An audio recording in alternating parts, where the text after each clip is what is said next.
Hello, I'm Grin, and welcome back after its brief Halloween hiatus to a brand new episode of Build Request. Though I suppose this request is not straying too far from the spooky season, as it is still somewhat connected to Hocus Pocus. Requested by Crimson Kartoffel, Brian Slow, Crystal Clod, Fast Pager 200, and Little Wolfie Awesome several times, and quite possibly several other people. This one was fairly heavily requested. We are today taking a swing at the witch's vehicle from Banjo-Tooie Hag 1. And immediately you probably noticed that this build request started off a little bit differently than others, as it didn't in fact start off from scratch but instead an already existing blueprint. The base blueprint used in question is the turbine engine, which you can see built and explained in the Builder's Guide to Nuts and Bolts for turbine engines, which will be listed in the description below and at the end of the video. But essentially the reason for me using it is, well, I didn't really set out initially to build Hag 1. I instead started off this build just playing around with the turbine engine and trying to see how well I could get it to spin without the use of folding wings,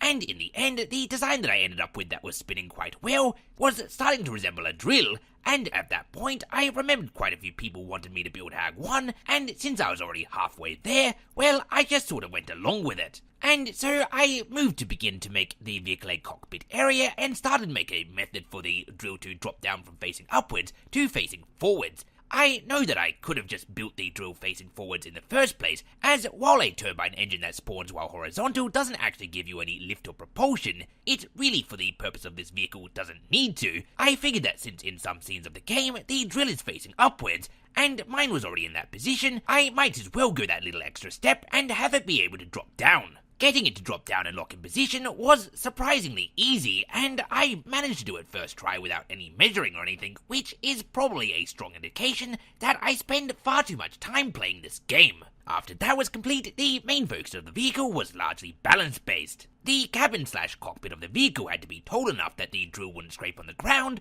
but also I didn't want only the tip of the drill to spin because it looked really silly, so I was trying to get the spinning part to come back as far as possible, which meant a lot of playing around with weight and design and balance, though in the end it started to turn out pretty good.